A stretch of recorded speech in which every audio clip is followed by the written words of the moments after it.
arrived at the United Center for the 25th anniversary celebration of the Chicago Bulls' 1998 championship, he never expected to be turned away at the door. As Michael Jordan's older brother, the man who taught MJ his first fadeaway jumper and picked him first for neighborhood games, Larry had been to countless Bulls events over the decades. But on this night, a young security guard didn't recognize him, and his family pass was rejected as outdated.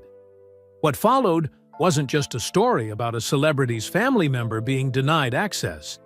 It was about how Michael Jordan, the fiercely competitive icon known for taking every slight as motivation, responded in a way no one saw coming.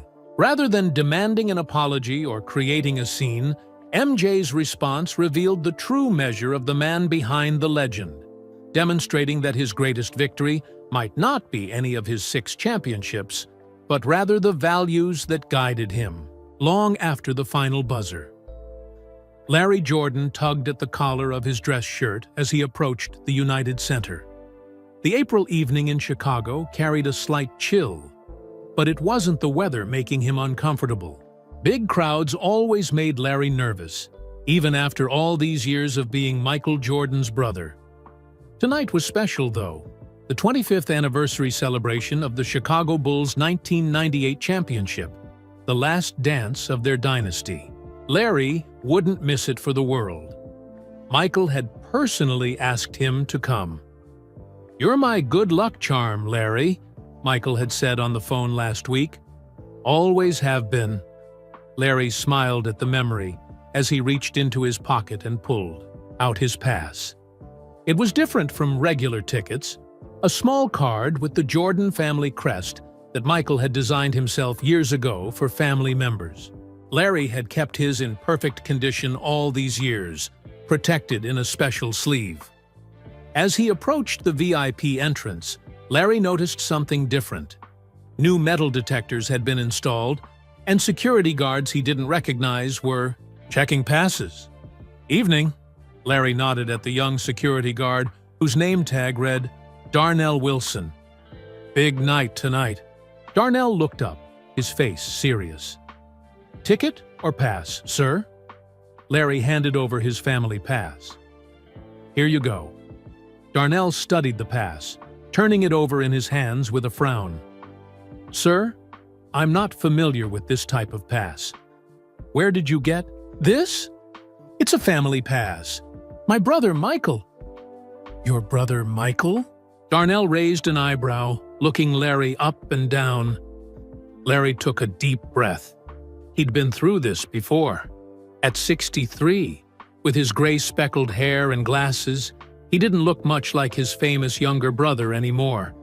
And he'd never been one to announce his connection to Michael unless necessary. "Yes, Michael Jordan. I'm Larry Jordan, his older brother." A couple waiting behind Larry perked up at the name, whispering to each other. Larry felt his cheeks warm. Darnell shook his head. "Sir, I have a list of all approved passes for tonight's event, and this doesn't match any of them. The family passes for tonight are digital, on phones." "Digital?" Larry blinked in confusion. "No, Michael always gives us these passes. I've been using this for years. I'm sorry, sir, but we've updated all our security protocols this year. I can't let you in with this." Darnell handed the pass back to Larry. More people had gathered behind Larry now, some watching the exchange with curious eyes. A woman whispered loudly to her husband, "Does he really think he's Michael Jordan's brother?" Larry felt a knot form in his stomach. The same knot he used to feel when he was younger, standing in Michael's growing shadow. "Listen, can you call someone? Maybe Marcus Taylor? He's Michael's personal assistant. Or John Rogers from Bulls Management? They know me." Larry tried to keep his voice steady.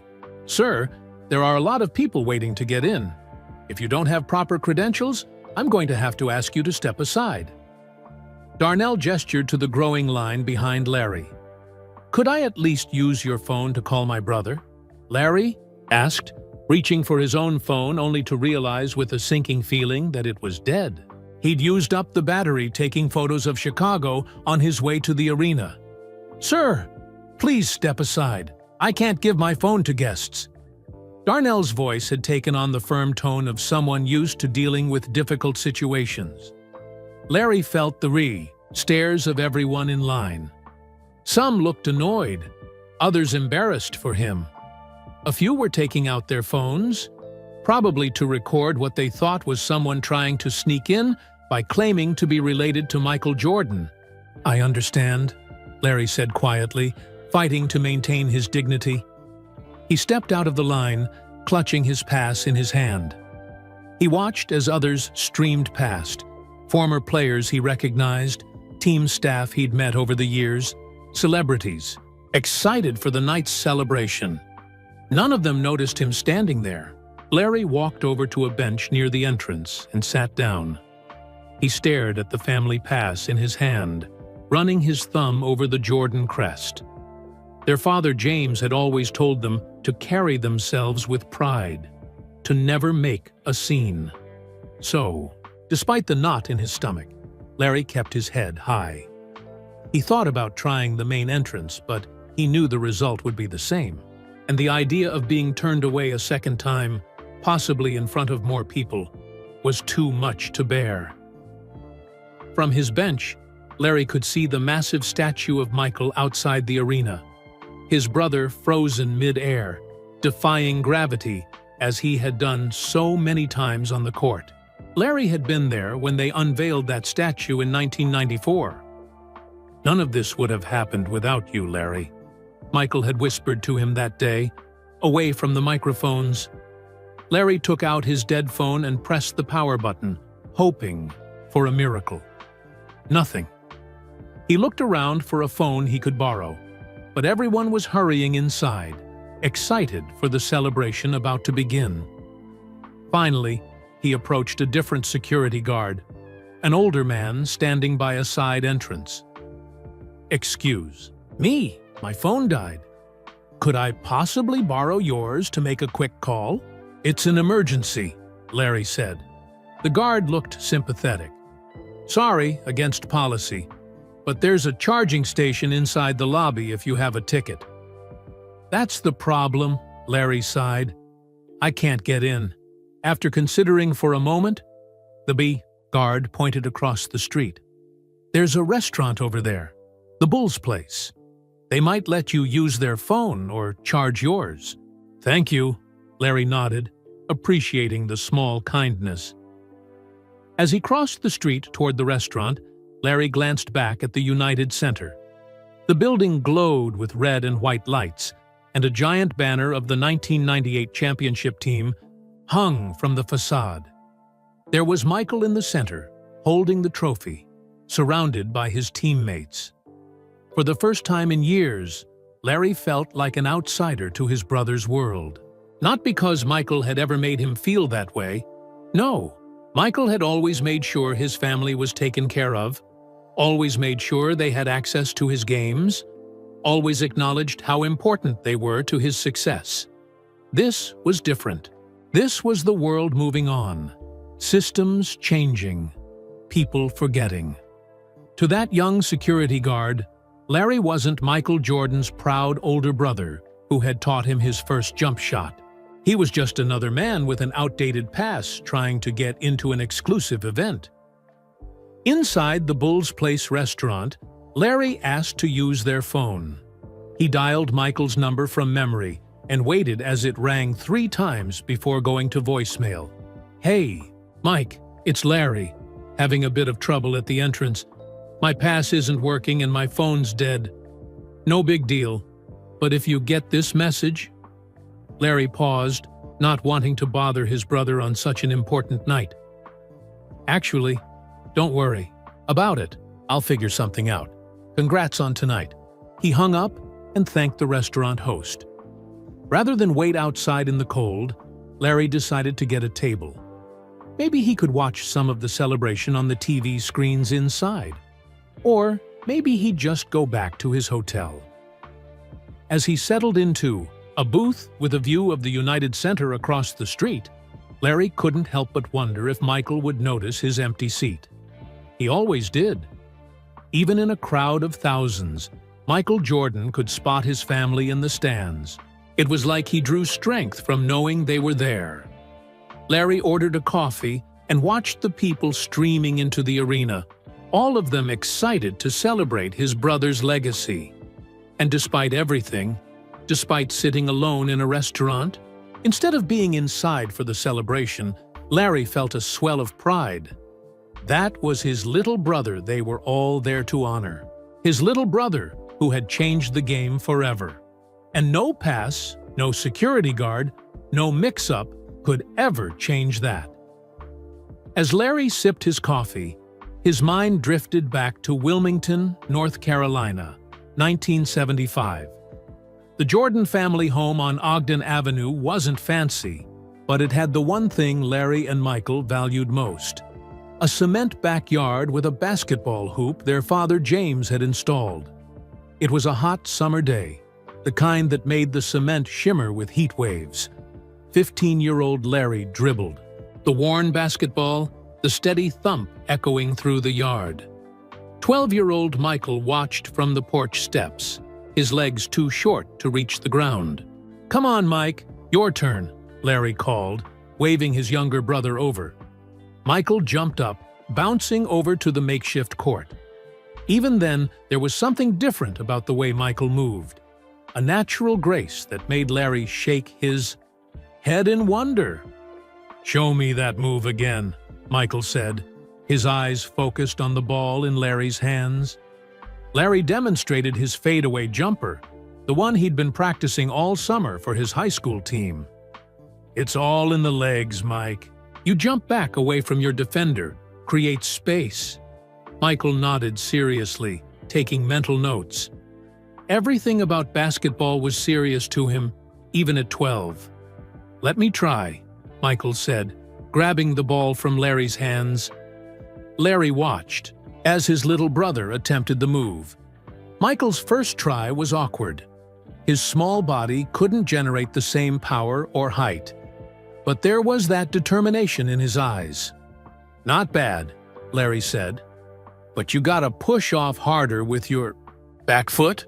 From the porch door, their father James appeared, still in his work clothes from the General Electric plant. "You boys still at it?" he called, his voice carrying the gentle authority that commanded respect in the Jordan household. "Yes, sir," they answered in unison. James walked over, his work boots heavy on the cement. "Let me see what you're working on." Larry and Michael took turns showing their father the fadeaway.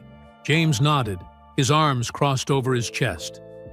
"Larry, good form." "Mike, you're rushing it." James put his hand on Michael's shoulder. "Remember what I always tell you? Hard work beats talent when talent doesn't work hard," Michael recited. "That's right." James looked between his sons. "And you both got talent. But God helps those who help themselves." Those words would become like gospel in the Jordan household. Their father wasn't a man of many words, but when he spoke, the boys listened. As the afternoon sun began to set, neighborhood kids started gathering for the daily pickup game. Kenny Wilson from down the street and Robert Parker from across the way came with a few others. "Choosing teams," Kenny announced, as the unofficial leader of these games. "Larry, you're captain. Robert, you too." Larry stepped forward, knowing he'd get first pick. He was the best player on his high school team, already getting attention from college scouts. "I pick Mike," Larry said, pointing to his brother.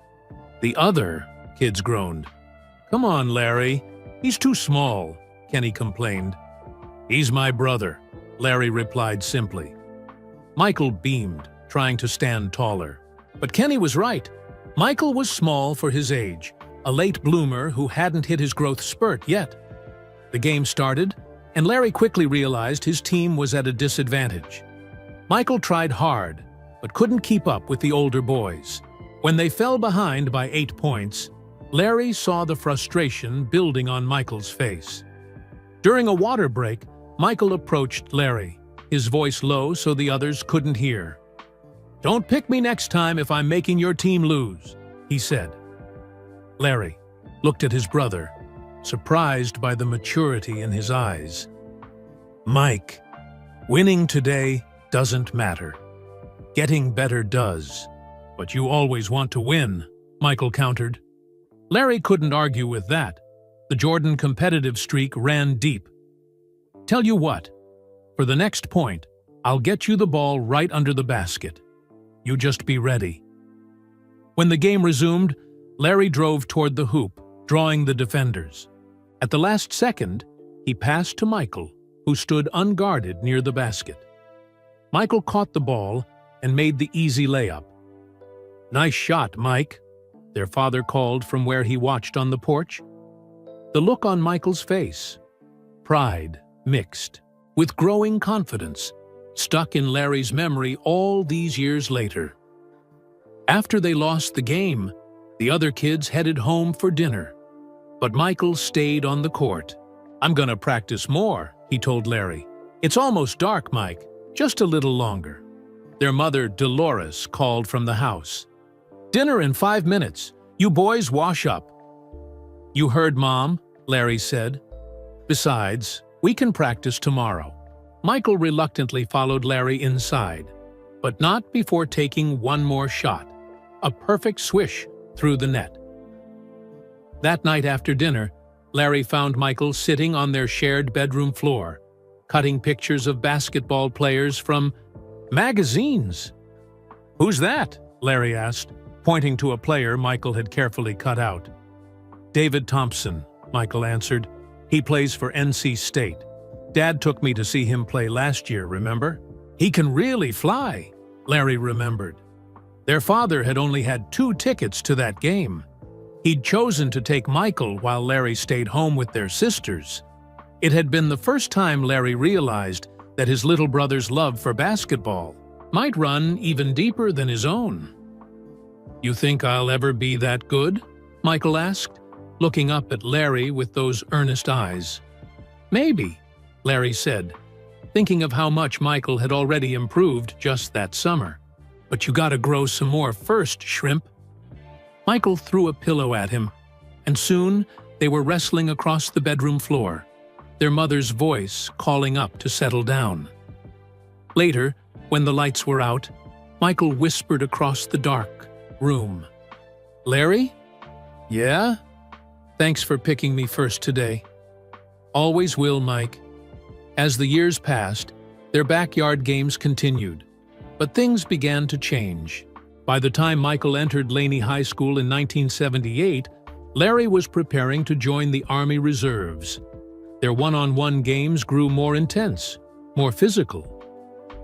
During Larry's last summer before leaving for basic training, 15-year-old Michael finally beat him for the first time.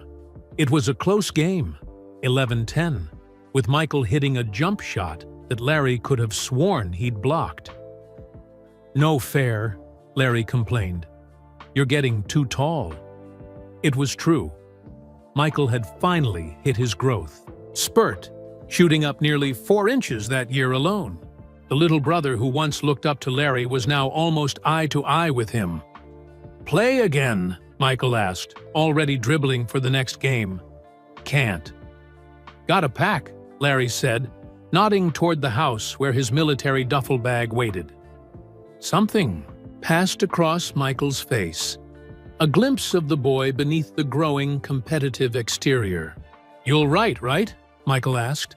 "Course I will," Larry promised. "And you better keep me updated on your games."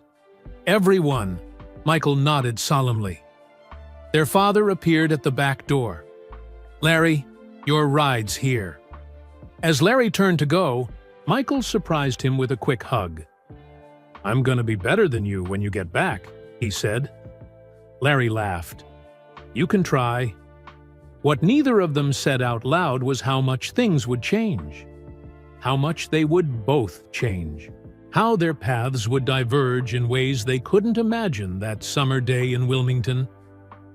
Larry looked out the restaurant window at the United Center, now glowing brightly against the darkening Chicago sky.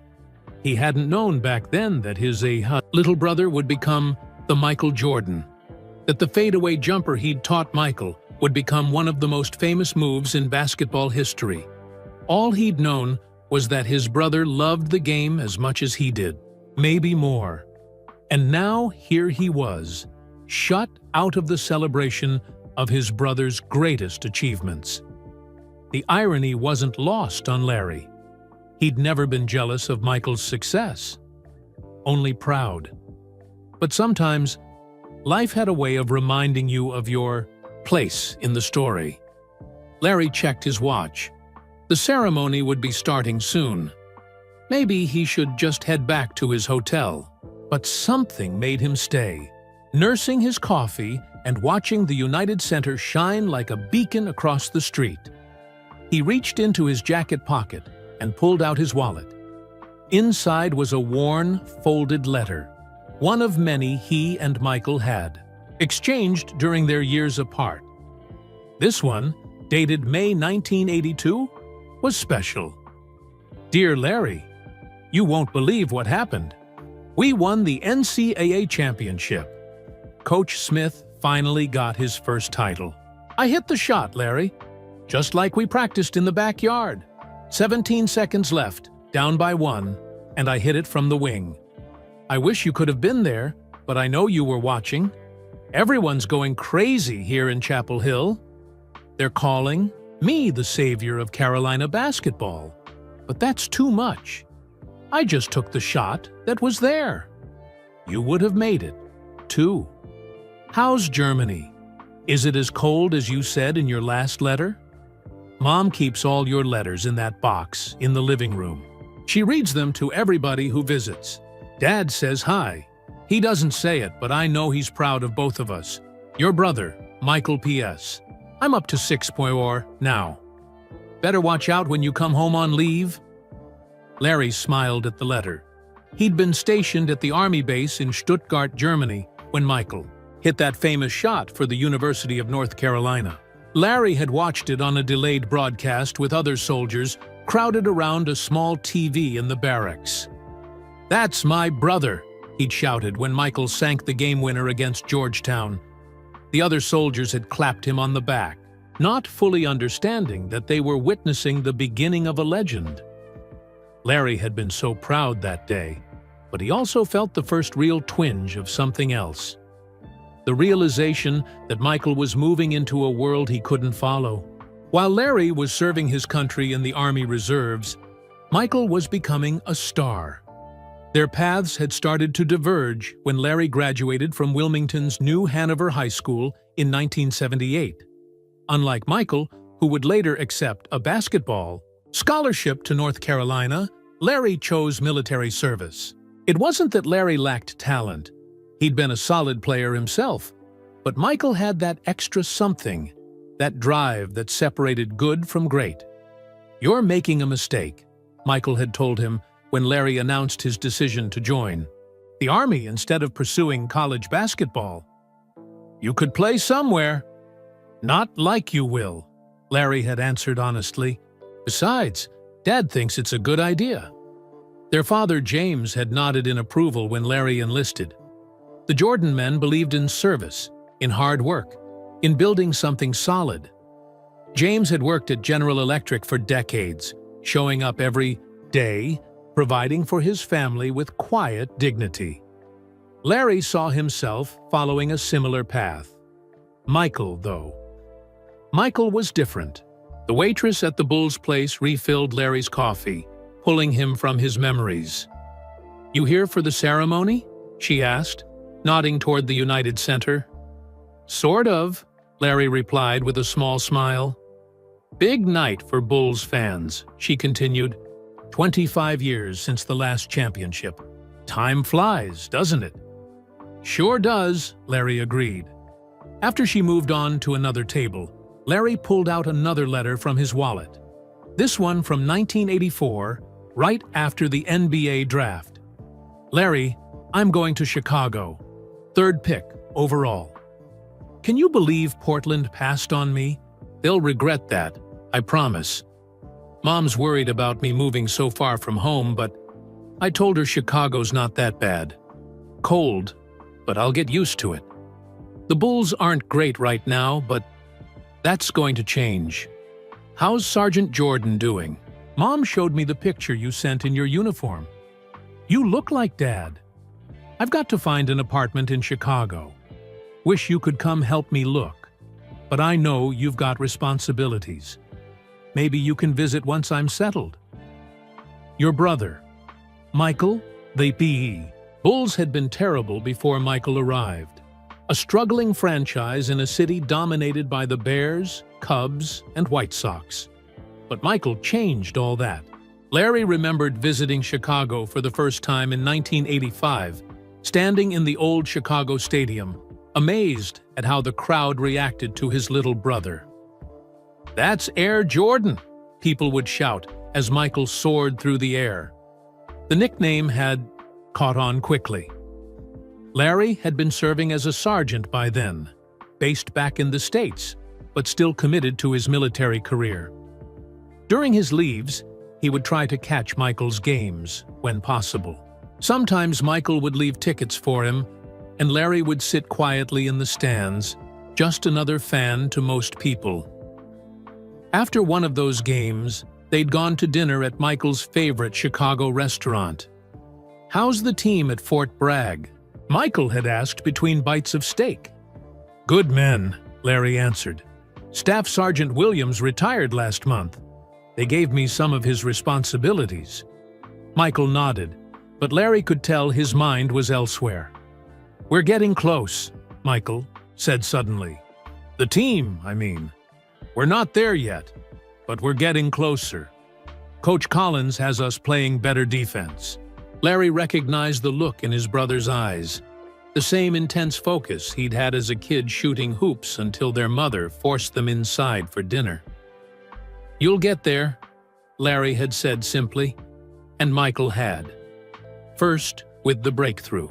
Against the Cavaliers in 1989, the shot over Craig Elo that Larry had watched from his living room, jumping up so suddenly he'd knocked over his coffee table. Then, the first championship in 1991, ending the Pistons' reign and beginning the Bulls' dynasty. Through it all, Larry had lived his own life. He'd finished his military service with honors, moved back to North Carolina, started coaching youth, basketball. He'd married his high school sweetheart Teresa and had 2 children of his own. He built a good, solid life, the kind their father would have approved of. Michael, meanwhile, had become larger than life. Not just a basketball player, but a global icon. His face on billboards, his shoes on feet around the world, his name synonymous with excellence. It was strange watching your little brother become arguably the most famous athlete on the planet. When Larry would visit Chicago during those championship years, he'd occasionally get recognized, not as Larry Jordan, but as Michael's brother. At first, it had stung a little, but Larry came to appreciate his unique perspective. He knew the real Michael, not just the Air Jordan that the world saw. He knew the boy who had practiced relentlessly in their backyard, who had written those earnest letters, who still called their mother every Sunday without fail. One memory stood out from all the rest. After their father James was murdered in 1993, a random act of violence that shattered their family, Michael had called Larry first. "I can't believe he's gone," Michael had said, his voice breaking over the phone. For once, the world's greatest. Basketball players sounded small, vulnerable. "I know," Larry had replied, his own grief caught in his throat. "I know." They had supported each other through that dark time, their shared loss bringing them closer despite their different lives. When Michael shocked the world by retiring to play baseball, Larry was one of the few who truly understood why. Their father had loved baseball, had dreamed of his sons playing it. Larry pulled himself back to the present, realizing his coffee had gone cold. Through the restaurant window, he could see more limousines arriving at the United Center. The celebration would be starting any minute. He thought about trying Michael's phone again, but decided against it. This was Michael's night to celebrate with his teammates, to remember their historic achievements. Larry didn't want to distract him with something as trivial as a mix-up at the entrance. Besides, they would laugh about this tomorrow. That was the thing about brothers. The world might separate them, they might walk different paths, but they always found their way back to each other. Larry laid some cash on the table and stood up.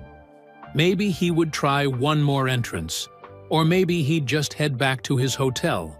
Either way, he knew one thing for certain. No matter how different their paths had been, they would always be brothers first. As he stepped outside the Bulls' place, the cool night air hit his face. Across the street, the United Center glowed, red and white, the massive building humming with excitement. Larry remembered the first time he'd visited the new arena after it opened in 1994, replacing the beloved Chicago Stadium where Michael had first made his mark. "What do you think?" Michael had asked, giving Larry a personal tour before the public opening. "It's something else," Larry had replied, staring up at the soaring ceiling and pristine court. "Different from our backyard hoop, huh?" Michael had laughed. Standing here now, shut out of that same arena, Larry couldn't help but reflect on the strange journey his life had taken as Michael Jordan's brother. Most people thought being Michael Jordan's brother would be easy, a life of privilege and reflected glory. They didn't understand what it was like to stand in the shadow of greatness, to have your own identity constantly defined by someone else's achievements. Larry had experienced it countless times over the years. The whispers when he entered a room, the double takes when people heard his last name, the inevitable question, any relation to? At a youth basketball tournament in Charlotte about 10 years ago, Larry had been coaching his team of 12-year-olds when a parent from another team approached him. "You're Larry Jordan?" the man had asked, his eyes widening. "Michael Jordan's brother?" "That's right," Larry had nodded, used to the reaction. "Wow, must be tough being his brother. I mean, he's the greatest ever and all." The man had looked at Larry with a mixture of curiosity and pity, as if being related to greatness was somehow a burden. Before Larry could respond, one of his players had tugged at his sleeve. "Coach Jordan, can you show me that move again? The crossover you taught us yesterday?" "Sure thing, DeAndre," Larry had said, turning away from the parent and focusing on his team. That was the thing most people missed. While Michael soared through the air in packed arenas, Larry had found his own purpose on dusty community courts and in high school gyms. He didn't have his brother's supernatural talent or worldwide fame, but he had something else, the ability to connect with kids who needed guidance, to teach them not just basketball, but life lessons.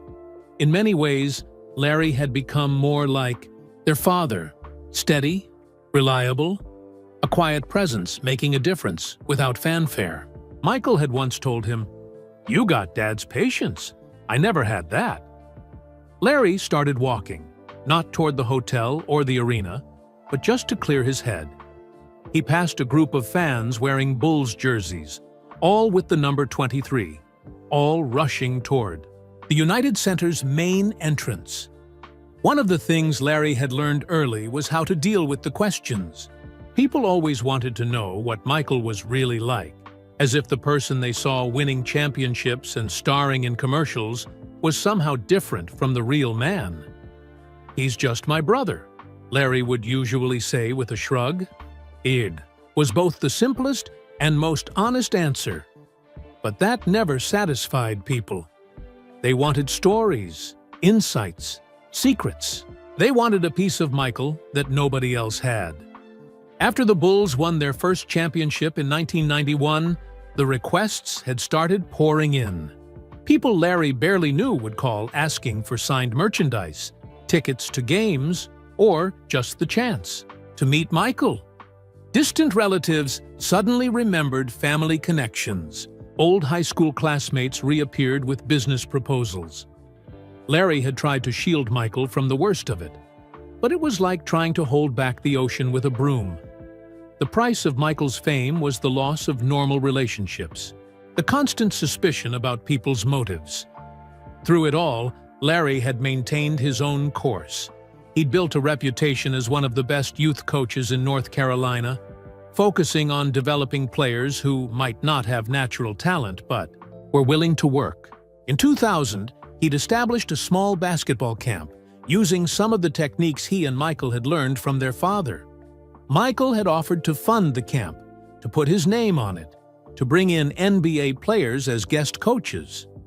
"I appreciate it, Mike, but I need to do this my way," Larry had told him. Michael had looked surprised, then understanding dawned in his eyes. "This is your thing." "Yeah, it is." Michael had respected that, had stepped back and let Larry build something that wasn't in the shadow of the Jordan brand. It was one of the many moments when Larry was reminded that beneath the global icon was still his brother, the same brother who understood the importance of making your own way. Larry paused at a crosswalk, looking back at the United Center. He thought about the family pass in his pocket, the one that hadn't worked tonight. Michael had created those passes years ago, after their mother Dolores had been stopped by security at a playoff game. "Nobody's stopping my family from seeing me play," Michael had declared, working with Bulls management to create special passes that would guarantee entry for the Jordan family at any time. Those passes had meant more to Larry than Michael probably realized. They weren't just plastic cards with the family crest. They were symbols of belonging, of connection. They meant that no matter how big Michael got, no matter how many millions of people claimed a piece of him, his family still had a special place. And now, somehow, those passes had become obsolete. Technology had moved on. Digital tickets had replaced them. Progress, they called it. Larry felt for his phone in his pocket, still dead. If he could just charge it, he could call Michael directly. But part of him hesitated. Michael had enough. Pressure tonight with the ceremony, the speeches, the expectations. The last thing he needed was his big brother complaining about a security issue. And there was pride, too. The same stubborn Jordan pride that had fueled Michael's legendary competitiveness. Larry didn't want to be the brother who couldn't handle himself, who needed Michael to swoop in and fix his problems. He was so lost in thought that he almost didn't hear someone calling his name. "Mr. Jordan? Larry Jordan?" Larry turned to see a young woman approaching, maybe in her early 20s, wearing a Bulls staff jacket. "Yes?" he responded cautiously, used to being approached by strangers, but always a bit wary. "I'm Sophia Williams. I work for the Bulls community relations team," she explained, slightly out of breath. "I recognized you from the youth coaching summit last year. You gave a talk about developing fundamentals in young players." Larry nodded, surprised. Most people only recognized him because of Michael. "I saw you earlier at the VIP entrance," she continued. "There seemed to be some trouble?" "My pass didn't work," Larry explained simply. Sophia's face fell. "I'm so sorry about that. The new security system. We should have made sure everyone had the updated passes." She hesitated. "I was going to say something, but by the time I got approval to help, you were gone." "It's okay," Larry assured her. "These things happen." "No, it's not okay," Sophia insisted. "Your brother has done so much for this organization, and so have you with all your community work." She reached into her jacket and pulled out a digital pass card. "I brought this for you. It's a special staff override. It'll get you in through any entrance." Larry took the card, touched by the gesture. "Thank you, Sophia. I appreciate it. The ceremony's already started, but you haven't missed much," she added. "Just some introductions." As they walked back toward the arena together, Sophia asked, "Is it hard, being Michael Jordan's brother?" It was the question Larry had been asked hundreds of times, but something about her genuine curiosity made him consider his answer more carefully than usual. "It's not hard being his brother," Larry said finally. "Michael's a good brother. Always. Has been. What's hard sometimes is being seen only as Michael Jordan's brother. Like that's my entire identity." Sophia nodded thoughtfully. "I think I understand. It's like you're standing in his shadow." "I used to think of it that way," Larry admitted. "But shadows aren't always bad things. Sometimes they provide a different perspective, a different kind of clarity. Michael's in the spotlight. I can see things from the shadows that he can't always see." They reached the VIP entrance where Larry had been turned away earlier. The same security guard, Darnell, was still there, now looking uncomfortable as he recognized Larry. "Mr. Jordan, he began. "It's fine," Larry said, holding up the pass Sophia had given him. "No hard feelings." As Darnell scanned the pass and the door opened, Larry turned back to Sophia. "Thank you again." "Enjoy the ceremony, Mr. Jordan," she smiled. "Your seat is right next to your brother's." Larry nodded, taking a deep breath as he stepped into the United Center. The familiar sounds and smells of the arena welcomed him. The squeak of shoes on hardwood from somewhere inside, the faint scent of popcorn, the buzz of thousands of voices. He was where he belonged, walking the path that paralleled his brother's. Not identical, not in the same spotlight, but moving in the same direction nonetheless. Different paths, but the same destination. And as he made his way toward the court where Michael waited, Larry felt a sense of peace. Standing in shadows had taught him something important, that sometimes the quieter path led to exactly where you were meant to be.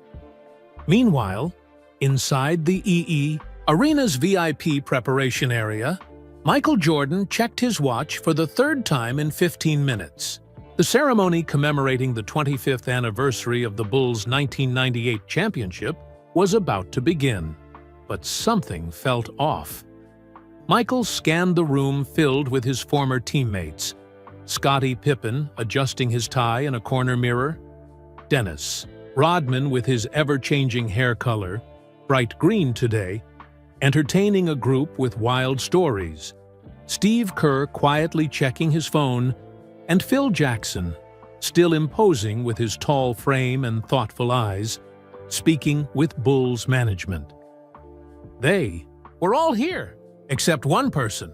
"Has anyone seen Larry?"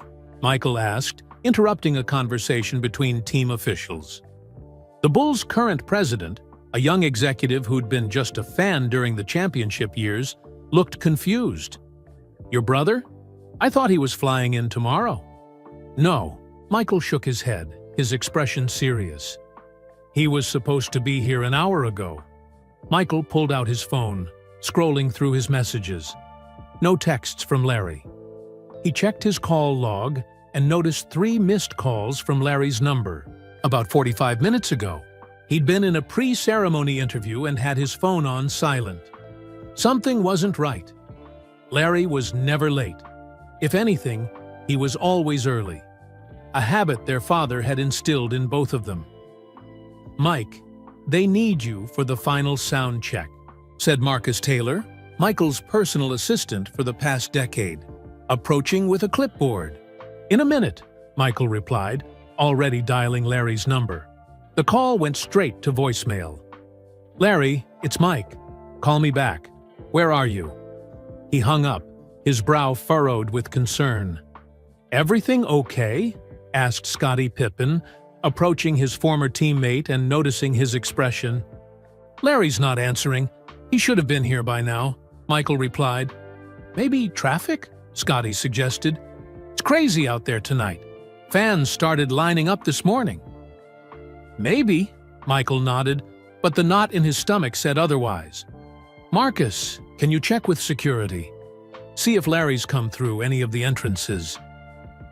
Right away, Marcus nodded, typing something on his tablet.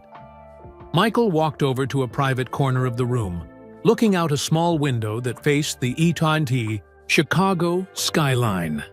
The city had become his second home, the place where he'd achieved his greatest triumphs. And Larry had been there for all of it, sometimes in person, sometimes from afar, but always present in the ways that mattered. Michael remembered how Larry had flown to Utah for Game 6 of the 1998 Finals, the game that would become known for The Last Shot. Larry had sat quietly in the family section, not drawing attention to himself. After the game, after the cameras and reporters had captured the winning moment and the celebration had begun, Michael had sought out his brother.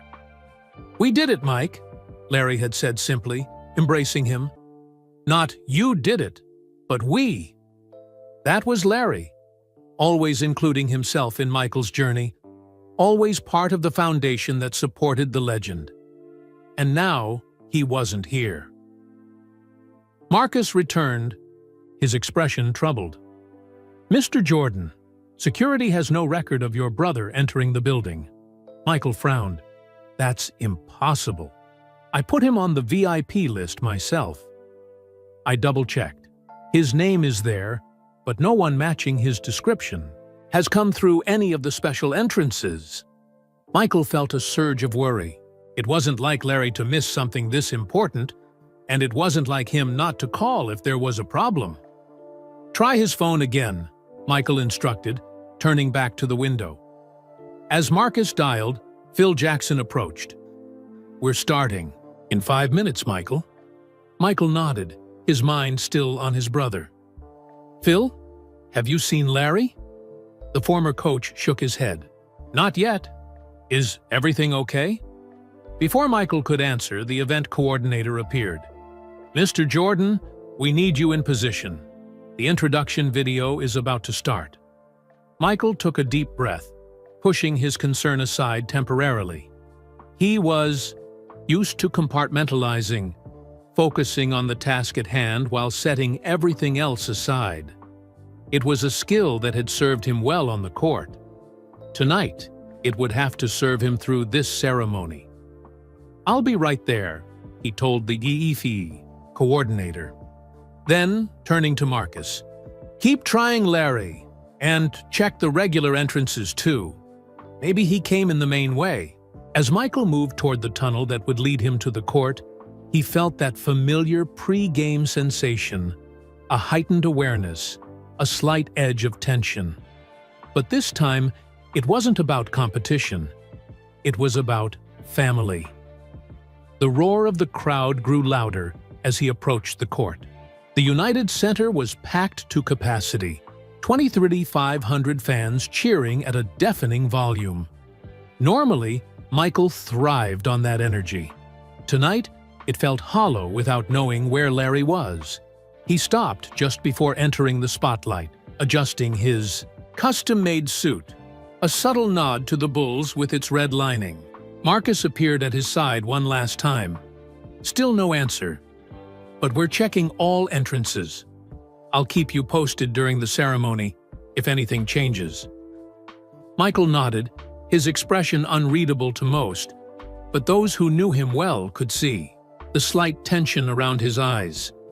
He stepped forward into the light as the announcer's voice boomed through the arena. "Ladies and gentlemen, please welcome the greatest of all time, 6-time NBA champion, 5-time MVP, your Chicago Bull, Michael Jordan." The noise was deafening, the flashing lights blinding. Michael raised his hand in that familiar wave, the bye smile appearing automatically on his face. Years of public appearances had trained him well. No one in the crowd could tell that his thoughts were elsewhere. As he took his place at center court, Michael scanned the front rows where family members were seated. His wife, his children, His mother Dolores in her usual elegant attire. But the seat next to his mother remained empty.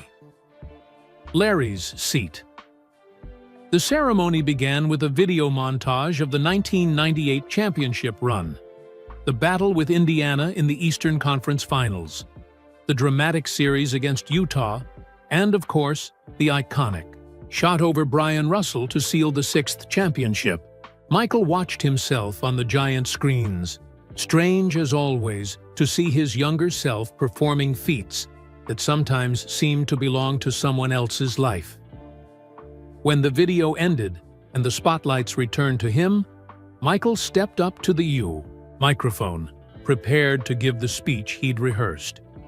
The words would come automatically. They always did. But his eyes kept returning to that empty seat. As the ceremony continued, with various teammates taking turns sharing memories, Michael checked his watch discreetly. Nearly an hour had passed since he'd tried to call Larry back. The knot of worry in his stomach tightened. During Scottie Pippen's speech, Marcus approached from the side of the stage, whispering something to one of the event staff, who then walked over to Michael. "Mr. Jordan," the staff member said quietly, leaning in so only Michael could hear.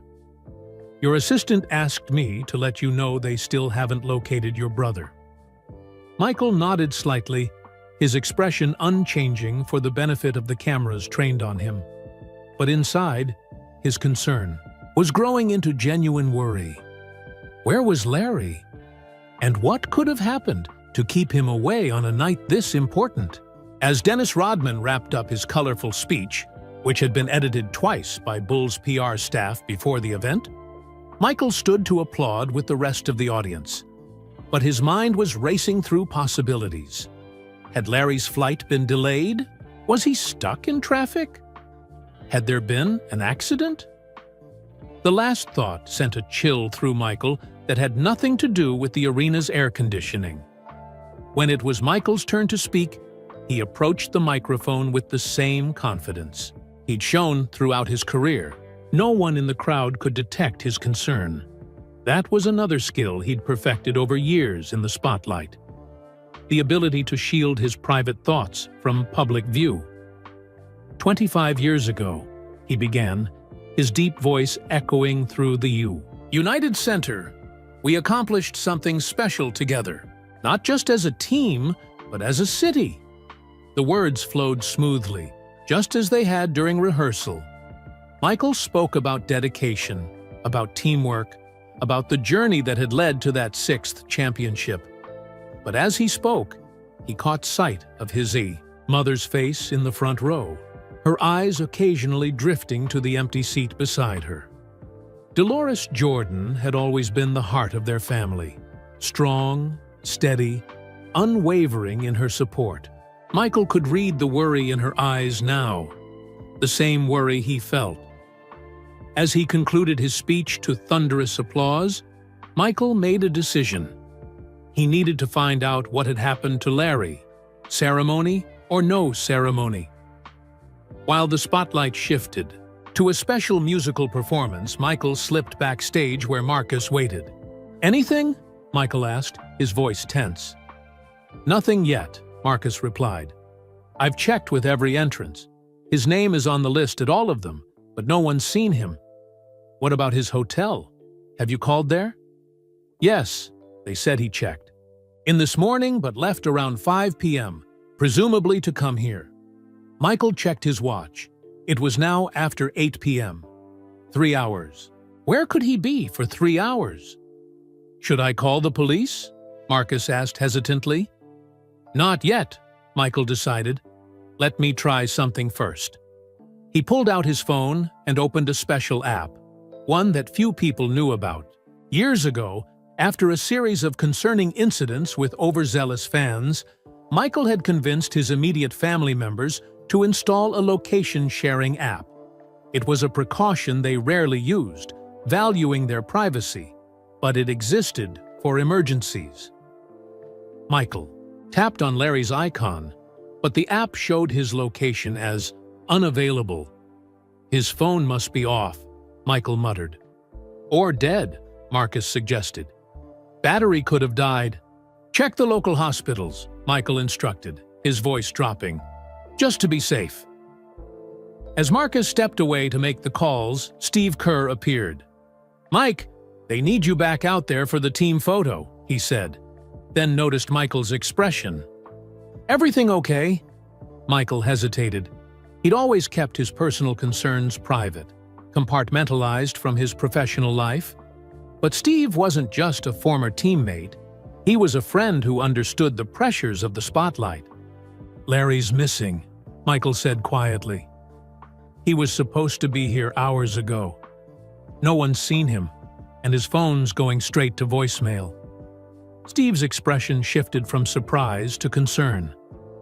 "That's not like Larry. He's always reliable." "Exactly." Michael nodded. Steve thought for a moment. "What about the restaurants near the arena? If he got here early, maybe he stopped for food while waiting." It was a simple suggestion, but one that hadn't occurred to Michael or Marcus in their increasingly worried state. "Good thinking," Michael said. "Marcus, check." "I'll do it," Steve interrupted. "You need to be out there for the photos. I'll check the restaurants myself." Michael nodded gratefully. "Thanks, Steve." "Don't worry," Steve assured him. "We'll find him." Michael returned to the court for the team photos, positioning himself in the center of his former teammates, the place he'd always occupied. The photographers called for smiles, for poses with the championship trophy that had been brought in for the occasion. Michael complied automatically, his game face on, the one that revealed nothing of his inner thoughts. As the photos wrapped up, Michael spotted Marcus signaling to him from the sideline. He excused himself and walked over.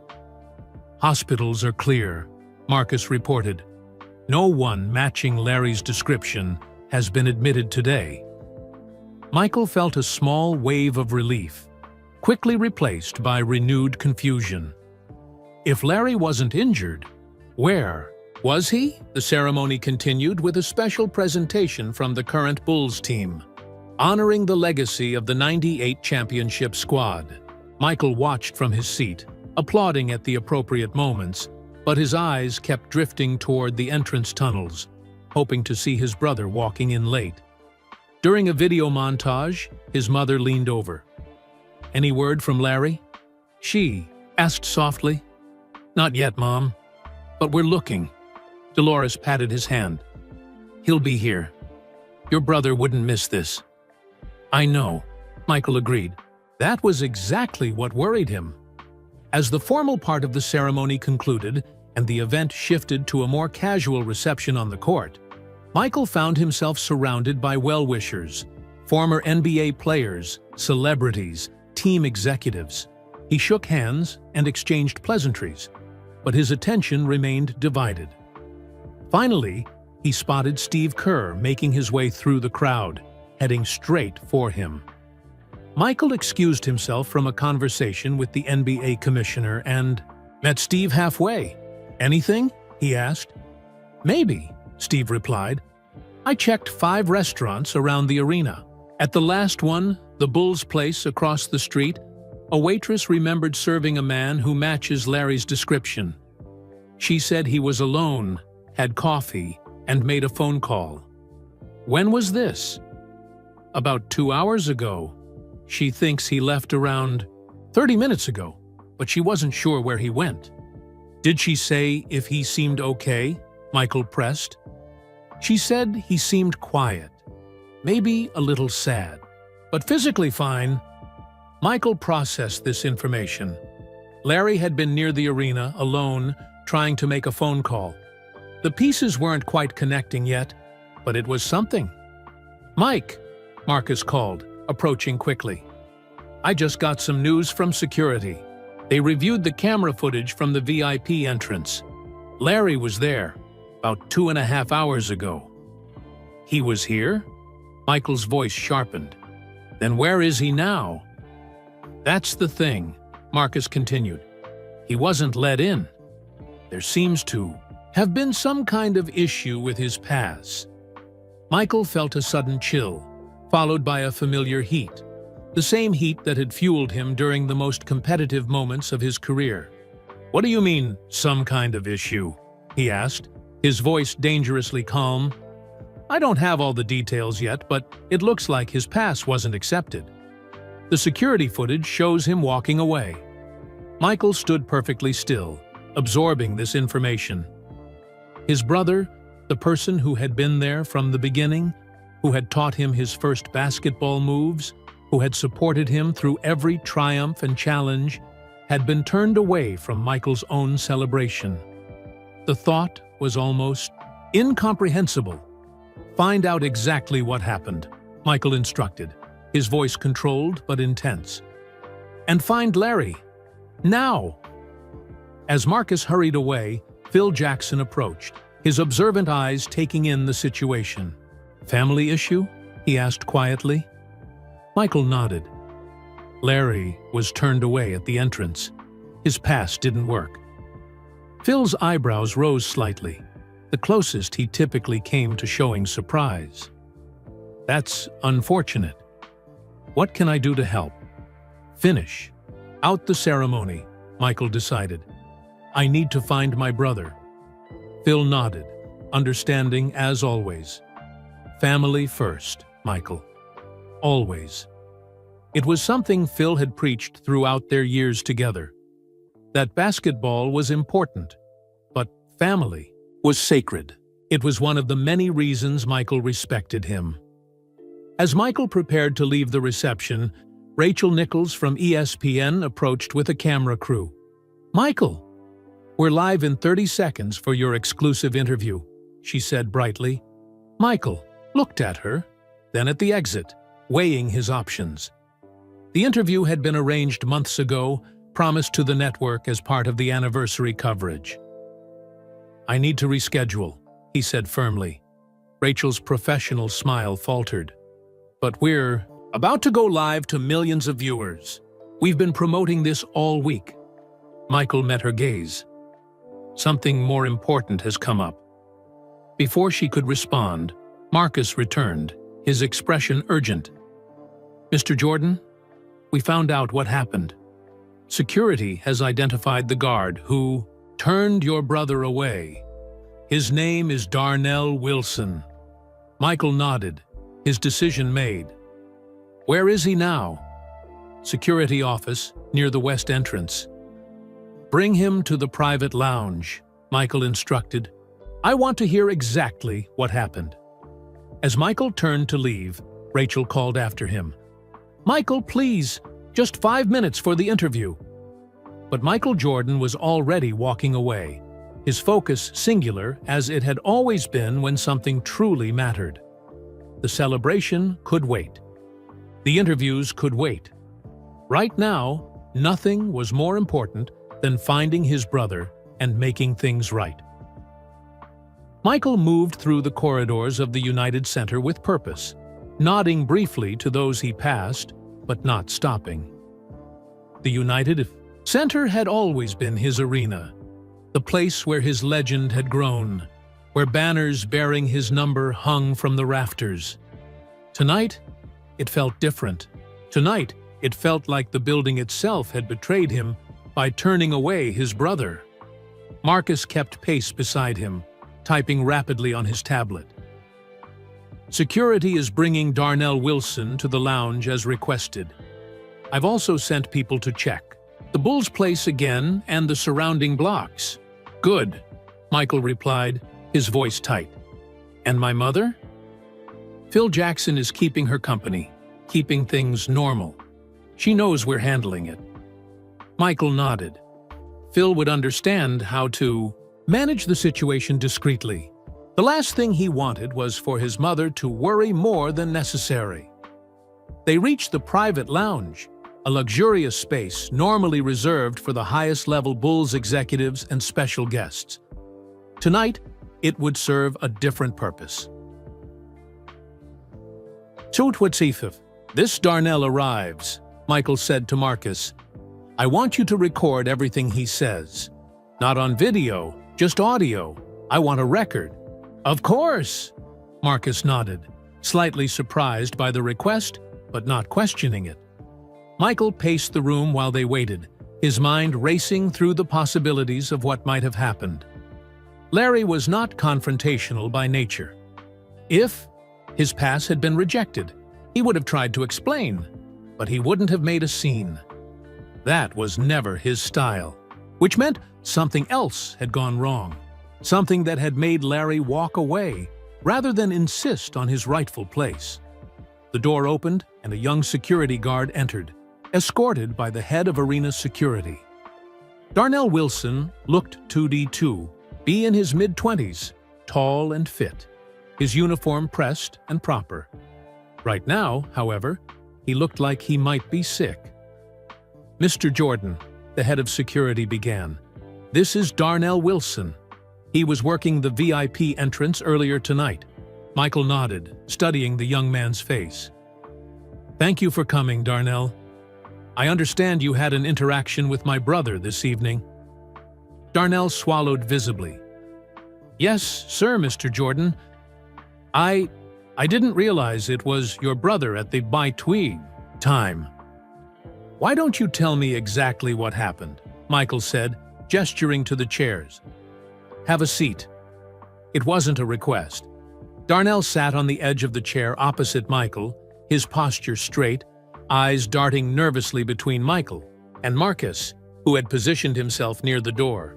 "Start from the beginning," Michael prompted, his voice calm but carrying that unmistakable intensity that had intimidated countless opponents on the court. "I was at the VIP entrance, checking passes," Darnell began, his voice slightly unsteady. "It was busy, a lot of people coming in at once. This gentleman, your brother, he presented a pass I wasn't familiar with." "What kind of pass?" Michael asked. "It was a physical card, with some kind of family crest on it. But our system was updated last month. All the VIP passes for tonight's event are digital, with QR codes." Darnell's fingers twisted together nervously. "I told him I couldn't accept that pass." "And what did my brother say?" "He explained that you had given him the pass, that he'd used it for years. He said he was your brother." Darnell's eyes dropped to the floor. "But we get that a lot, sir. People claiming connections to celebrities to try to get in." Michael's jaw tightened slightly. "So you didn't believe him?" "I followed protocol," Darnell said defensively. "I checked the approved list of physical passes, and his wasn't on it. I asked him to step aside so I could help other guests." "Did he become angry? Raise his voice?" Michael asked, though he already knew the answer. "No, sir. He was very polite. Disappointed, but polite. He asked if he could use my phone to call someone, but we're not allowed to do that. It's against security policy." Michael nodded, picturing the scene. Larry, always dignified, standing aside rather than creating a disturbance. It was precisely what their father would have done. "Did anyone else witness this?" Michael asked. "Yes, there were other guests in line. Some of them were watching." Darnell shifted uncomfortably. "A few of them were taking pictures with their phones." Michael's expression darkened at that detail. The idea of his brother being humiliated while strangers recorded it on their phones made his blood run cold. After he stepped aside, Michael continued, "What happened next?" He walked away. "I had to keep processing the line, so I didn't see where he went." Marcus, who had been quietly taking notes, spoke up. "Did you report this interaction to your supervisor?" "Not immediately," Darnell admitted. "It wasn't until later, when they started asking about a missing VIP, that I realized." His voice trailed off. Michael stood up and walked to the window, looking out at the Chicago skyline. The same view he'd been enjoying earlier, before he knew what had happened to Larry. The same city that had embraced him as its hero for decades. "How long have you worked security here, Darnell?" he asked without turning around. 6 months, sir." "Do you know who built this arena?" "The city of Chicago, I guess?" Darnell responded, confusion evident in his voice. Michael turned back to face him. This arena exists because of what we accomplished here. The championship teams, the sold-out crowds, the global attention. His voice remained calm, but there was steel beneath it. And my family was part of that journey. Every step of the way. Darnell seemed to shrink in his chair. I understand, sir. I made a mistake. Yes, you did. Michael's gaze was unwavering. But I'm not interested in punishing you, Darnell. I'm interested in finding my brother.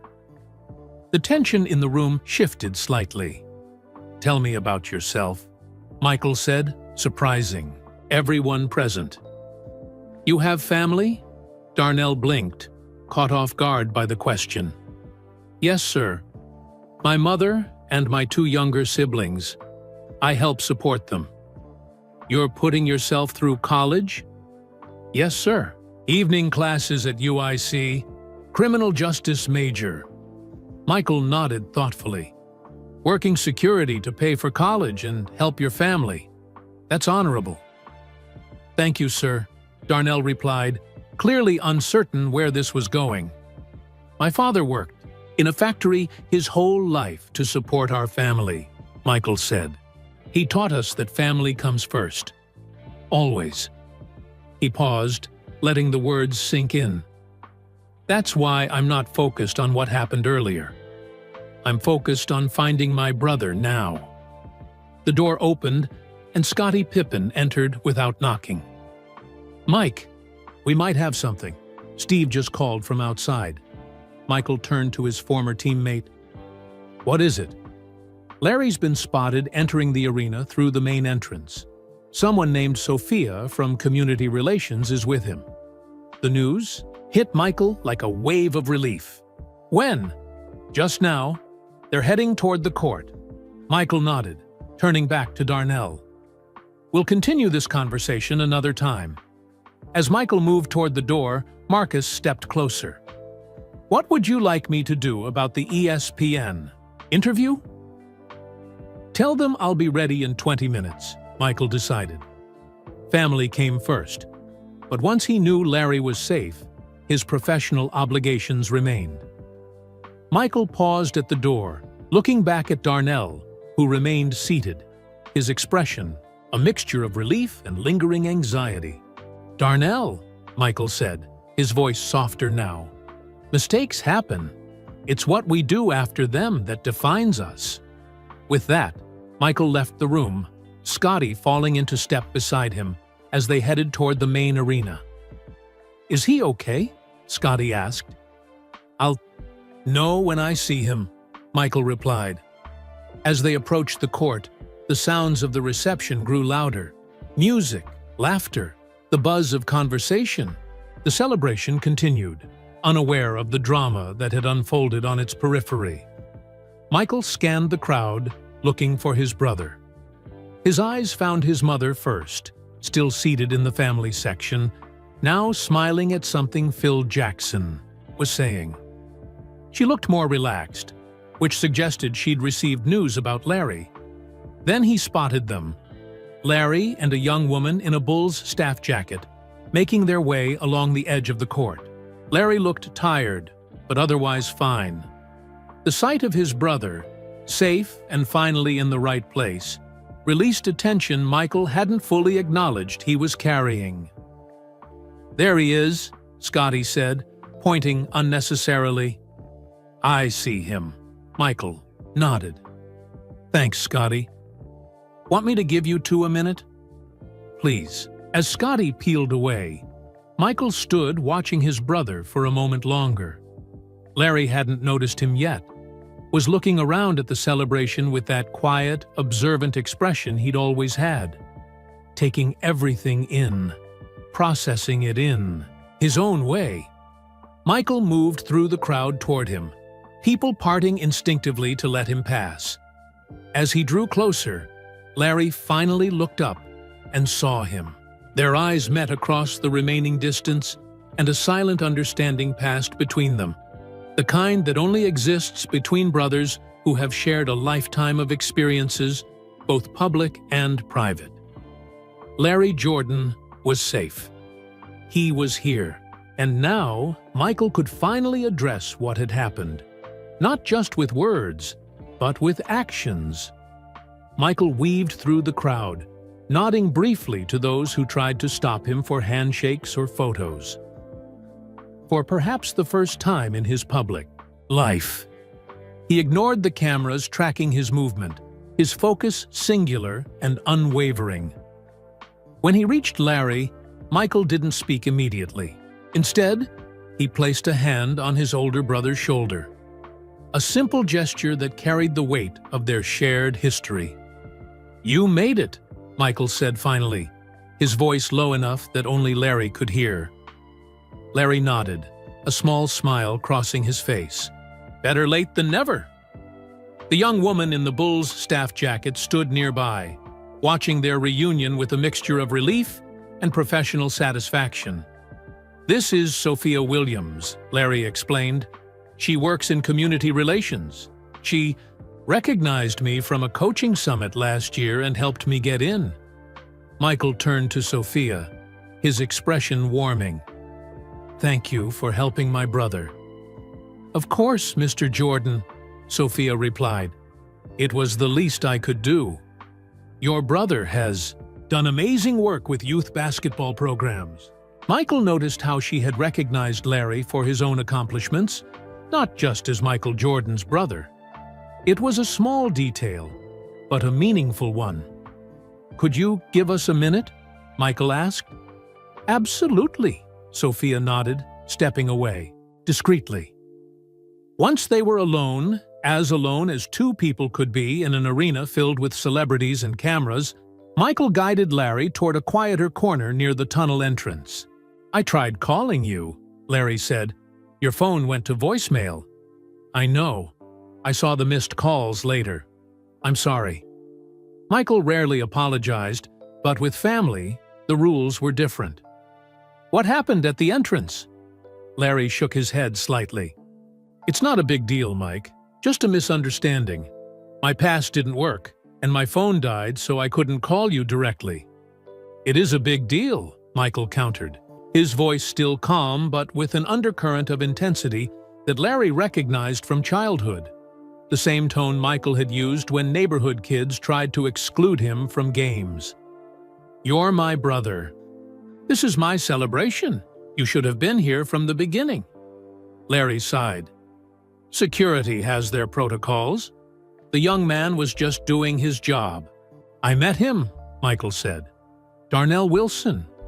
Larry's eyebrows rose slightly. "You did?" "I had him brought to the private lounge for a conversation after we found out what happened." "Mike, you didn't need to do that. He's just a kid trying to earn a living." Michael studied his brother's face, the same strong features they'd inherited from their father, softened now by age and experience. Always the peacemaker Larry was, always seeing the best in people, even when they'd wronged him. "I needed to understand exactly what happened," Michael explained. "And I needed him to understand who you are." Larry looked away, uncomfortable with the attention. "I'm just your brother, Mike, that's all." "No," Michael shook his head firmly. "You're not just anything. You're the man who taught me my first fadeaway. You're the coach who's changed hundreds of kids' lives. You're Larry Jordan." The words hung between them, heavy with meaning. Michael had spent his life in the spotlight, while Larry had built a quieter legacy. But in Michael's eyes, they stood as equals, two brothers who had traveled different paths but carried the same values. "I hear you've been making quite a name for yourself with that youth program," Michael said, changing the subject slightly. "Trying to," Larry nodded. "We've got 20 kids now who might have college potential. Not all of them have natural talent, but they've got heart. Just like someone else I know," Michael smiled. "Remember Kenny Wilson from down the street? Always picked you first for teams, even though I complained. Larry chuckled. Kenny had good judgment. I was taller back then. But I worked harder, Michael countered with his familiar competitive glint. Always did, Larry agreed. Their mother approached, her face lighting up at the sight of her two sons together. Larry, you're here? Dolores embraced him warmly. We were worried about you. I'm fine, Mom, Larry assured her. Just a little mix-up at the entrance. Dolores looked between her sons, her perceptive eyes missing nothing. Is everything sorted out now? Almost, Michael replied. He turned to Marcus, who had appeared discreetly at his elbow. Is everything ready for the ESPN interview? Yes, sir. They're set up in the media room whenever you're ready. Tell them I'll be there in 5 minutes, Michael decided, and have Darnell Wilson brought there as well. Marcus looked surprised but nodded. Right away, Larry frowned. Mike, what are you planning? Nothing dramatic, Michael assured him. Just making things right. Dolores touched her younger son's arm. Michael, remember what your father always said about forgiveness. I remember, Mom. Michael nodded. I also remember what he said about respect. Their father James had been a man of firm principles. Forgive mistakes, he'd taught them, but always ensure respect is maintained. It was a delicate balance that had guided both brothers throughout their lives. Your seat's next to mine, Michael, told Larry. It's been empty all night. Let's get you settled in, and then I need to take care of something. As they walked toward the family section, people noticed Larry's arrival. Scottie Pippen approached, extending his hand. Larry, good to see you, man. We were starting to worry. Thanks, Scottie. Good to see you, too. Dennis Rodman bounded over, his green hair making him impossible to miss. The other Jordan arrives. Now the party can really start. The warmth of the welcome made it clear that Larry wasn't just Michael's brother to these men. He was part of the extended Bulls family, a quiet presence who had been there through the championships, the celebrations, and the challenging times. After getting Larry settled with their mother and the rest of the family, Michael made his way to the media room. His mind was working through exactly what he wanted to do. This wasn't about punishment or creating a scene. It was about something more important: dignity and respect. The media room was set up for the ESPN interview, with lights, cameras, and Rachel Nichols waiting with her microphone and list of questions. To the side stood Darnell Wilson, looking uncomfortably out of place among the media professionals. Michael, Rachel greeted him with a professional smile.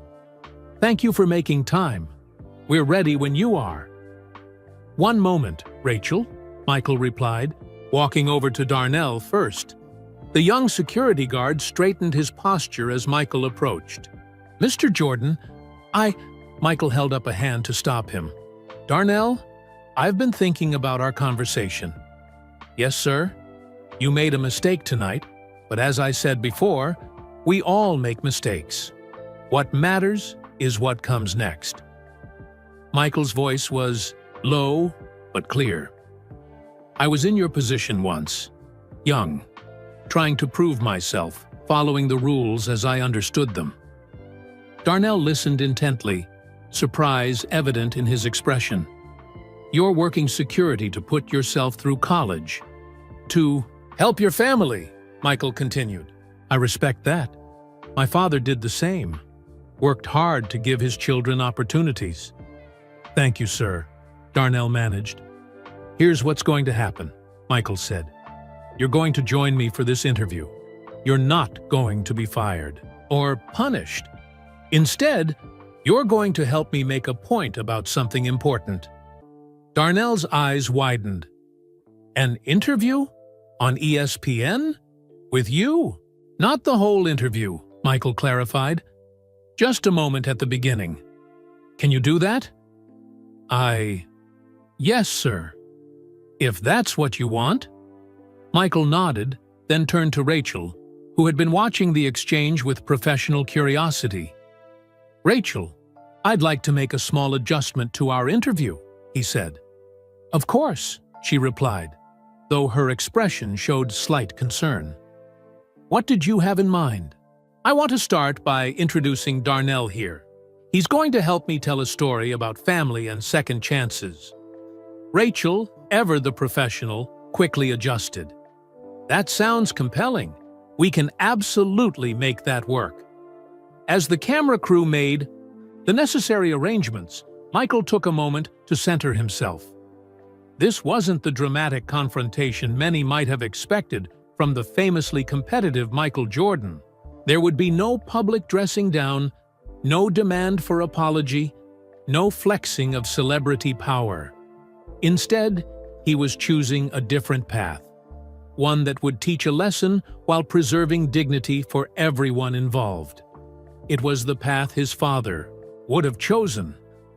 "We're ready, Mr. Jordan," the producer called. "Live in 30 seconds." Michael took his position beside Rachel, gesturing for Darnell to stand nearby. 3, 2, 1. "I'm here with Michael Jordan at the 25th anniversary celebration of the Chicago Bulls' historic 1998 championship," Rachel began, her voice polished and enthusiastic. "Michael, thank you for joining us during this special night." "Thank you for having me, Rachel," Michael replied. "Before we discuss the anniversary, I understand there's someone you'd like to introduce?" Michael nodded, gesturing Darnell forward. "This is Darnell Wilson. He works security here at the United Center. Earlier tonight, he was following protocol when my brother Larry arrived with an outdated pass. As a result, my brother was initially unable to join our family for tonight's celebration." A flicker of nervousness crossed Darnell's face as the camera turned toward him. "Darnell was doing his job," Michael continued, his voice measured and clear. "But tonight reminded me of something important that I learned from my father. That family comes first, and that how we handle our mistakes matters more than the mistakes themselves." Rachel, sensing the significance of the moment, asked, "And your brother is here now?" "Yes," Michael nodded. "He's with our mother and the rest of the family, where he belongs." Michael turned slightly toward Darnell, including him in the conversation. "Darnell here is working his way through college, supporting his family while he does it. He represents the next generation of young people trying to build something meaningful with hard work and dedication. I respect that." Darnell swallowed visibly, clearly moved by Michael's words. "So tonight isn't just about celebrating a championship from 25 years ago," Michael concluded. "It's also about recognizing the importance of family, second chances, and treating each other with dignity, even when things don't go as planned." Rachel, ever the skilled interviewer, recognized the power of the moment. "That's a beautiful perspective, Michael. Thank you for sharing it with us tonight."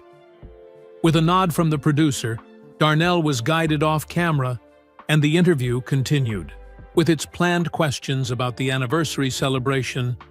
But the message had been delivered, not with confrontation or drama, but with something far more powerful: grace. And from his seat in the family section, watching the interview on one of the arena's giant screens, Larry Jordan nodded in quiet approval. His little brother had learned well the lessons their parents had taught them long ago in that modest home in Wilmington. Some confrontations didn't need raised voices or public shame. Some confrontations could be won with dignity and wisdom. And sometimes, the most powerful response was not what people expected, but what they needed. After the ESPN interview concluded, Michael made his way back to the family section. The celebration was in full swing now, music playing, highlight videos on the massive screens, former players mingling with fans and sponsors. But for Michael, the most important part of the night was still to come. Larry stood as his brother approached, a quiet pride in his eyes. "That was something else, Mike." "Did I embarrass you?" Michael asked, with a hint of a smile. "A little," Larry admitted. "But it was the right kind of embarrassing." Their mother patted the empty seat beside her. "Sit down, Michael. You've been running around all night." Michael settled between his mother and brother, feeling a sense of completeness that had been missing throughout the evening. For all the championships, the MVP awards, and the global fame, nothing quite compared to the simple feeling of sitting with family. "I heard about the restaurant across the street," Michael said to Larry. "You should have called from there." "I did," Larry reminded him. "Your voicemail picked up." "Right," Michael nodded. "Sorry about that." "It's fine. It all worked out." Michael studied his brother's face. "You really weren't going to try another entrance? You were just going to go back to your hotel?" Larry shrugged. "Didn't want to make a scene. You know how Dad always said, 'Carry yourself with dignity.'" They both said simultaneously, then smiled at the shared memory. Dolores shook her head fondly. "Your father would be proud of both of you tonight." For a moment, they sat in comfortable silence, watching the celebration continue around them. On the court, Dennis Rodman was attempting to teach Steve Kerr some dance move, while Phil Jackson watched with his characteristic bemused expression. "Remember when we used to watch Bulls games on that small TV in the living room?" Larry asked. "Before you were drafted?" "You always said they needed better defense," Michael recalled. "And look what happened when they got it." Larry smiled. 6. Championships. A Bulls staff member approached their section. "Mr. Jordan, they're requesting your presence at center court for the final presentation." Michael nodded. "I'll be right there." Then, turning to Larry, "Come with me." "That's your spotlight, Mike. I'm fine right here." "I'm not asking," Michael said, standing and extending his hand. "It's time people saw us together." After a moment's hesitation, Larry took his brother's hand and stood. Together they made their way down to the court, people parting to let them through, whispers following in their wake. "Is that Michael's brother?" "That's Larry Jordan. I heard what happened at the entrance earlier."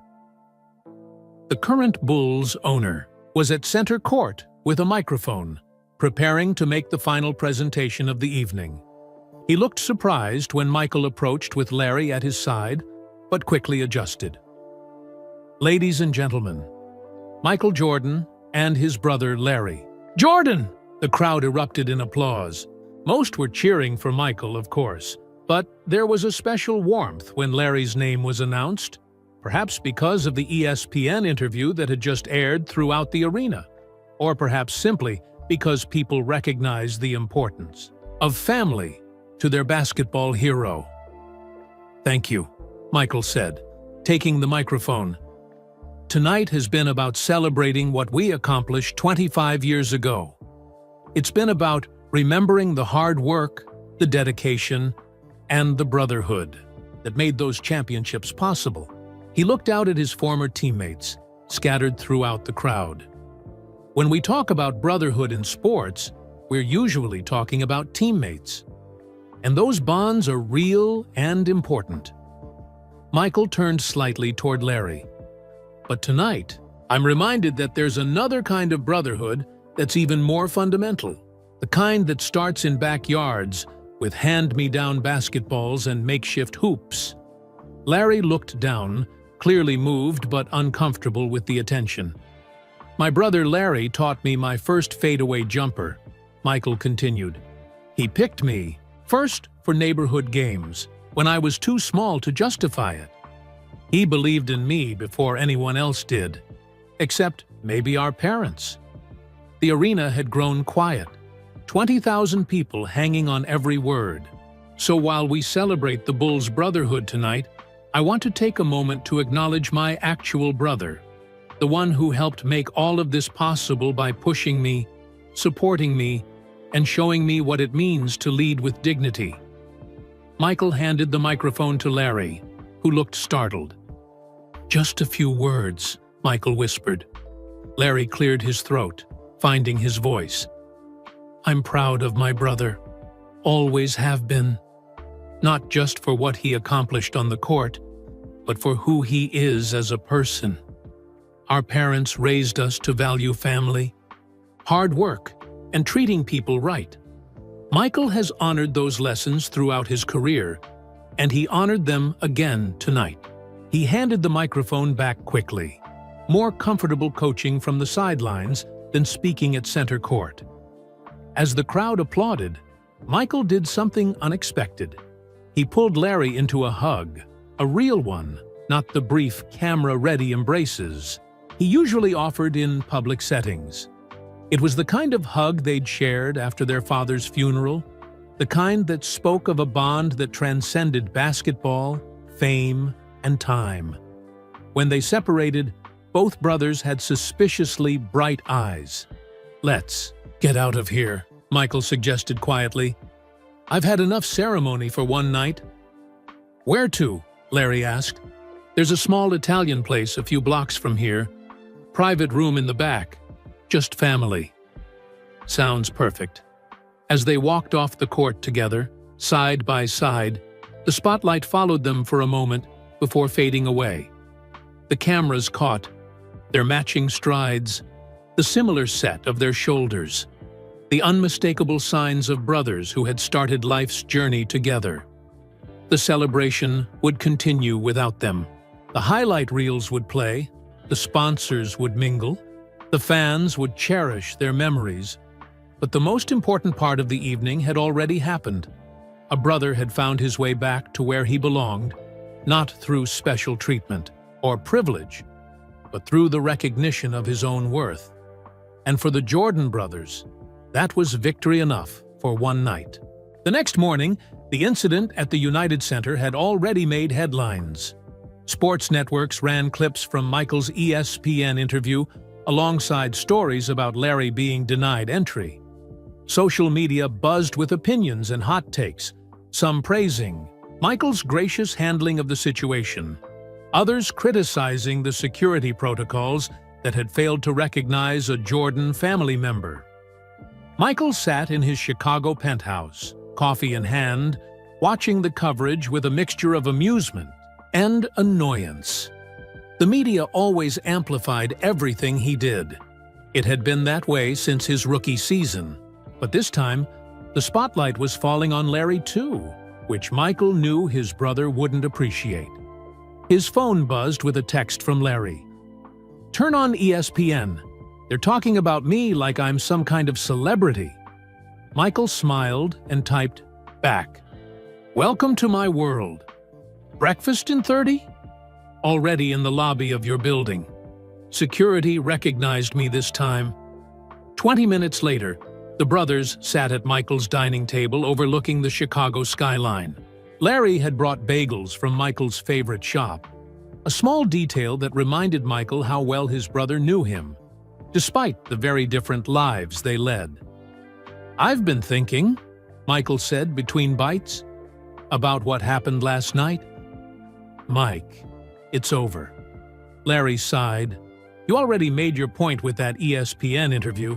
Let's move on." "No, not about the security guard or the pass." Michael leaned forward. "About something bigger." Larry raised an eyebrow, recognizing his brother's tone. It was the same one Michael had used before announcing his first comeback, before launching his shoe brand, before every major decision he'd ever made. "I'm listening," Larry said. "You've been running that youth basketball program in North Carolina for what, 20 years now?" "About that," Larry nodded. "Why?" "How many kids have gone through it?" Larry thought for a moment. "Thousands, I guess. Never really counted." "And how many have gotten college scholarships?" "A few hundred. Not all for basketball. Some academic." Michael nodded, processing this information. "You've been doing good work, Larry." Important work. But you've been doing it in church gymnasiums and community centers. Those places need me, Larry shrugged. That's where the kids are. What if you had a real facility? Michael asked. State-of-the-art courts, training equipment, classrooms for tutoring? Larry set down his coffee cup. That would be something, but places like that cost millions. I know, Michael said simply. The implication hung in the air between them. Larry shook his head slowly. Mike, you've already done enough. The foundation work, the donations. You don't need to build me a facility. Not for you, Michael corrected. For the kids. And not just in North Carolina. Here in Chicago, too. Larry studied his brother's face, recognizing the determination there. When Michael Jordan set his mind to something, it happened. Period. You're serious about this? I had Marcus working on it all night, Michael confirmed. We've already identified a location on the south side. 10 acres, old warehouse district that's been sitting empty for years. We can break ground next month. Larry leaned back in his chair, momentarily overwhelmed. This is your response? To a security guard not recognizing me? Michael smiled. No. This is my response to 20 years of watching my brother change lives without proper resources. Last night just made me realize I've waited too long. What would we call it? Larry asked, his practical nature already considering the details. The Larry Jordan Youth Development Center, Michael replied without hesitation. No, Larry shook, his head firmly. If you're funding it, it should have your name. It's not negotiable, Larry. Your name, your program, your vision. Before Larry could argue further, Michael's assistant Marcus knocked and entered with a tablet in hand. Mr. Jordan, I have the preliminary renderings from the architect, and the Bulls ownership group is on board with the partnership we discussed. They're ready for a call whenever you are. Thank you, Marcus. Give us a few more minutes. After Marcus left, Larry looked at his brother with newfound understanding. You were going to do this anyway, weren't you? Before last night. Michael's smile was answer enough. Maybe. But last night clarified some things for me. Such as? Such as the fact that you've spent your life standing in my shadow when you should have been standing in your own spotlight. Michael's voice grew serious. And the fact that family passes can be upgraded or replaced, but family legacies need to be built. Larry looked out at the Chicago skyline, imagining a building with his name on it, filled with young people getting the same kinds of opportunities and guidance that he and Michael had received from their parents. Dad would have liked this, he said quietly. Yes, he would, Michael agreed. Especially the part where you'll be running your own arena that no one can ever deny you entry to. Larry laughed. You're never going to let that go, are you? Not a chance, Michael grinned. But at least some good is coming from it. As they finished breakfast and began reviewing the plans Marcus had prepared, both brothers understood that what had started as an unfortunate incident had transformed into something meaningful. Not just a response to a single night's indignity, but a permanent legacy that would benefit generations of young people. For Michael Jordan, who had built a career on turning setbacks into motivation, it was the perfect response. Not loud or angry or vengeful, but purposeful and lasting. And for Larry Jordan, who had spent a lifetime teaching young people to believe in themselves, it was the perfect validation of his own path. Sometimes the most powerful responses weren't about making noise or seeking attention. Sometimes they were about building something that would stand long after the headlines had faded and the social media chatter had moved on to the next controversy.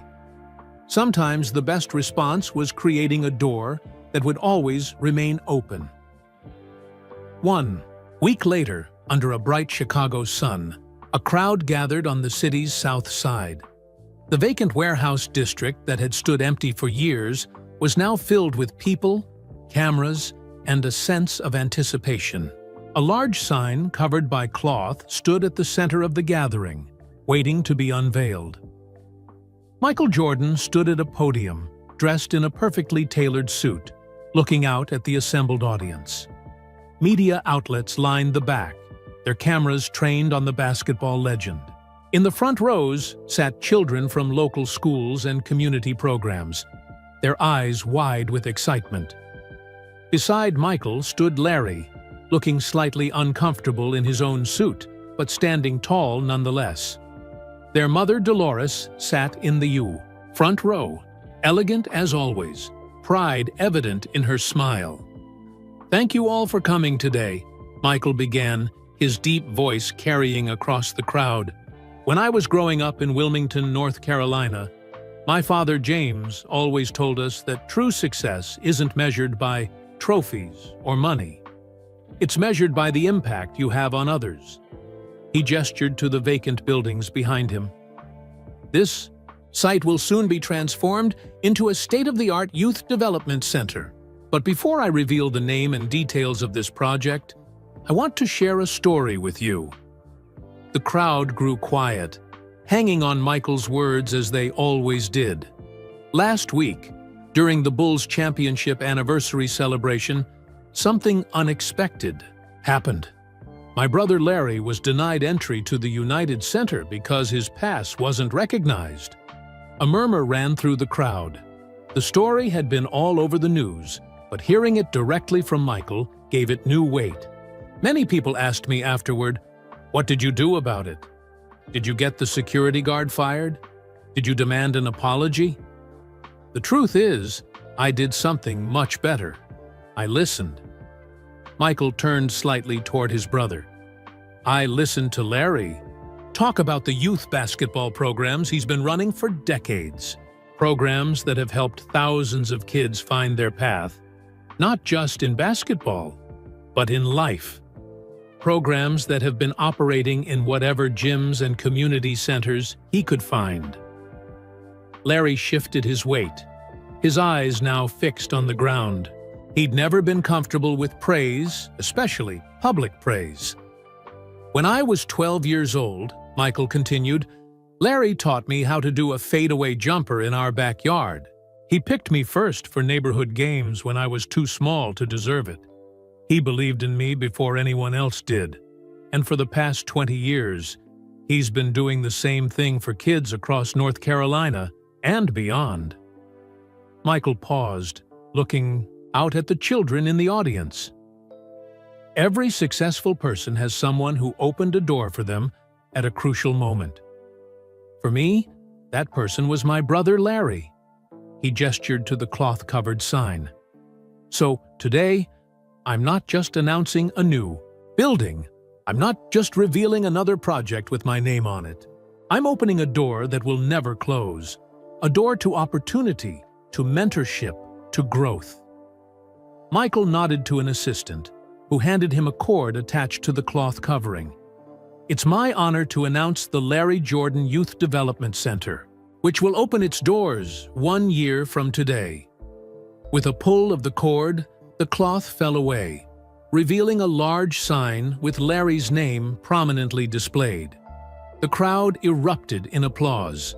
Camera flashes captured the moment, and the children in the front rows cheered loudly. Larry stared at the sign, momentarily frozen. His name, not Michael's, would be on the building. His vision, not Michael's, would shape its programs. Michael stepped back from the podium, gesturing for Larry to take his place. After a moment's hesitation, Larry approached the microphone. "I'm not much for speeches," he began, his voice quieter than Michael's but no less sincere. "I've spent most of my life coaching from the sidelines, not standing in the spotlight." He looked out at the children in the audience. "But the one thing I've learned from all my years of coaching is that everyone has potential. Everyone deserves a chance to discover what they're capable of." Larry turned toward the empty lot behind him. This center isn't really about me. It's about all of you, the next generation. It's about creating a place where you'll always be welcome, where you'll always belong. As Larry continued speaking, now more confident, Michael watched his brother with quiet satisfaction. This was the Larry he knew. Passionate about youth development, clear in his vision, strong in his convictions. The only difference was that now others would see it too. After the ceremony concluded and the crowd began to disperse, a familiar face approached the Jordan brothers. Darnell Wilson, the security guard from the United Center, dressed in his day clothes rather than his uniform. "Mr. Jordan," he said, addressing Larry directly, "I wanted to thank you again for your understanding last week and to congratulate you on this amazing project." "Thank you, Darnell," Larry replied, shaking his hand. "And please, call me Larry." "Actually," Michael interjected, "Darnell has something he'd like to discuss with you." Darnell nodded. "Yes, sir. I'm studying sports management at UIC, and I was hoping. Well, I was wondering if there might be an internship opportunity at the new center when it opens. I want to learn about program development for youth athletics." Larry looked surprised, then thoughtful. "You know, we're going to need people who understand both security protocols and sports management. Send me your resume, and we'll talk." Darnell's face lit up. "Really? Thank you, sir. I mean, Larry. Thank you." As Darnell walked away, Larry turned to Michael with a questioning look. "Did you arrange that?" "I might have mentioned the possibility to him," Michael admitted. "But the decision is yours. It's your center, your team." "My center," Larry repeated, shaking his head slightly as if still getting used to the idea. "Who would have thought that being denied entry to one arena would lead to having my name on another?" Michael smiled. "That's how life works sometimes.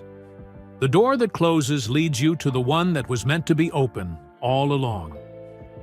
As they walked toward their waiting car, Larry paused to look back at the sign bearing his name.